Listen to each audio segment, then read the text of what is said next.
Hello students, मैं आज आपको नर्वस सिस्टम के फंक्शनल और स्ट्रक्चरल यूनिट के बारे में आपको बताऊंगी। न्यूरस का जैसा कि आप स्ट्रक्चर देख पा रहे हैं, इसके बारे में मैं आपको शॉर्ट इन्फॉर्मेशन देने वाली हूँ कि जो न्यूरॉन है ये किस प्रकार से फंक्शन करता है आपकी ह्यूमन बॉडी में। This is the new structure of neuron. You can see that the beautiful project of nervous system. ये न्यूरॉन जो है, ये नर्वस सिस्टम जो हमारी तंत्रिका तंत्र होती है, ये इसका स्ट्रक्चरल और फंक्शनल यूनिट होता है और इसके कुछ मेन पार्ट्स होते हैं जो हमेशा ही एग्जाम में पूछे जाते हैं। इस मॉडल के सहायता से मैं आपको बताऊंगी कि ये जो मॉडल है, ये न्यूरॉन का स्ट्रक्चर है, वो आपको किस प्रकार से फंक्शन करता है।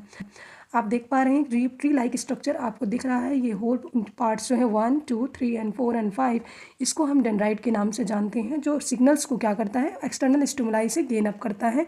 और इसके बाद ये स्टिमुलाई से जैसे ही करते ही एक्टिवेट कीजिए, आप देख पा रहे हैं यहाँ पे जो लाइट्स लगी हुई हैं ये जल जाती हैं।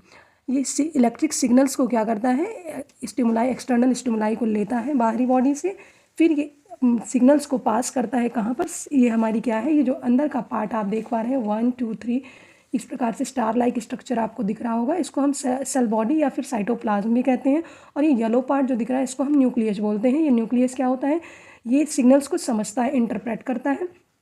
और ये लंबी सी रस्सी जो आपको नज़र आ रही है, जो पतली सी, इसको हम बोलते हैं एक्सॉन। ये एक्सॉन जो होती है, ये छोटी सी माइलिन शीथ के बाहर कवर अप होती है। ये ग्रीन वाला पार्ट जो आप देख पा रहे हैं, ये हमारा क्या होता है, इसको हम माइलिन शीथ के नाम से जानते हैं, जो हमारे एक्सॉन को कवर अप करके रखता है। ये सिग्नल्स जो होते हमारे होते हैं साइटोप्लाज्म में होते हुए ये एक्सॉन्स में ट्रांसफ़र होते हैं।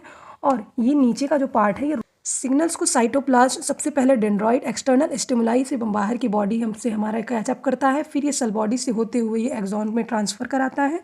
और ट्रांसफ़र ये एक्सॉन्स जो होते हैं, इस इलेक्ट्रिक सिग्नल्स को आगे फिर फर्दर बाइफर्गेट करते हैं सिनेप्सिस के थ्रू। ये जो नोड्स होता है, जंक्शन होते हैं दो एक्सॉन्स के बीच में, उसको हम सिनेप्सिस बोलते हैं। और फिर रूट वेयर से होते हुए वो नेक्स्ट हमारे न्यूरॉन से वो कनेक्टेड होता है, जिससे हमारे बॉडी को, हमारे से ब्रेन को सिग्नल्स मिलते हैं कि हमें क्या करना है, कौन सी सिचुएशन में कब आपको पलकें झपकानी है, कब आपको लिखना है, कब आपको सोचना है। जो सारे एक्टिविटीज़ हमारा ब्रेन करता है, सोचता है, समझता है, वो न्यूरॉन्स के थ्रू ही करता है। इसीलिए इस न्यूरॉन को हम functional and structural unit of nervous system बोलते हैं। तंत्रिका तंत्र का फंक्शनल, कार्यात्मक एवं संरचनात्मक इकाई होता है। जो हमारा पूरा तंत्रिका तंत्र है, जिसको हम सबसे बड़ा तंत्र बोलते हैं आपकी शरीर का, हमारी ह्यूमन बॉडी का। आप जानते हैं कि हर एक लिविंग बींग में सबके नर्वस सिस्टम्स पाए जाते हैं, लेकिन the most developed nervous system found in human body, that's why human is the most advance technology of God. आप जानते हैं कि जो नर्वस सिस्टम होता है हमारा, सबसे ज़्यादा डेवलप होता है, इसीलिए ये भगवान का सबसे ज़्यादा एडवांस टेक्नोलॉजी कहा जाता है। और ये नर्वस सिस्टम ही है जो हमको समझाता है कि किस प्रकार से किस सिचुएशन में हमें क्या करना है।